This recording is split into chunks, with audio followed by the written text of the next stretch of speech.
আজকে আমি রান্না করব কাসকি মাছ। আমাদের ফেনীর ভাষায় এটাকে কাসকি মাছ বলে, ঢাকার ভাষায় এটাকে মলা মাছ বলে। প্রথমে মলা মাছটাকে ভালো করে ধুয়ে একটা পাইপ্যানে নিয়ে নিব। দুইটা আলুকে কুচি করে নিয়ে নিব, পেঁয়াজ কুচি, কাঁচামরিচ, টমেটো কুচি দিয়ে দিব। যে কোনো গুঁড়া মাছ এভাবে হাতে মেখে রান্না করলে অনেক মজা হয়। এরপরে স্বাদ মতো লবণ, লাল মরিচের গুঁড়ো, হলুদ গুঁড়ো এবং আমি ধনিয়া বাটাটা দিলাম। বাটা মশলা দিলে মাঝে মধ্যে রান্নাটা বেশি মজা হয়, এই জন্য আমি বাটা মশলাটা ইউজ করেছি। গুঁড়া মাছ বাচ্চারা খেতে চায় না, এটাতে কাঁটা বেশি থাকে, এজন্য বাচ্চারা খায় না। চেষ্টা করবেন বাচ্চাদের একটু একটু গুঁড়া মাছ খাওয়ানোর জন্য, কারণ গুঁড়া মাছে অনেক পুষ্টি আছে। আমি আজকে সরিষার তেল দিয়ে এই গুঁড়া মাছটা রান্না করতেছি। এরপরে আমি ভালো করে হাত দিয়ে মেখে চুলায় বসিয়ে দিব।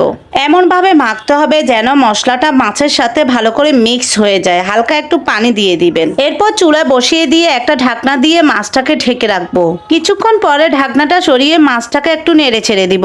মাছটা রান্না হয়ে আসলে ধনিয়া পাতা দিয়ে রান্নাটা শেষ করতে হবে। গুঁড়া মাছ এভাবে রান্না করলে অনেক মজা হয়। ভালো থাকবেন সবাই, আল্লাহ হাফেজ।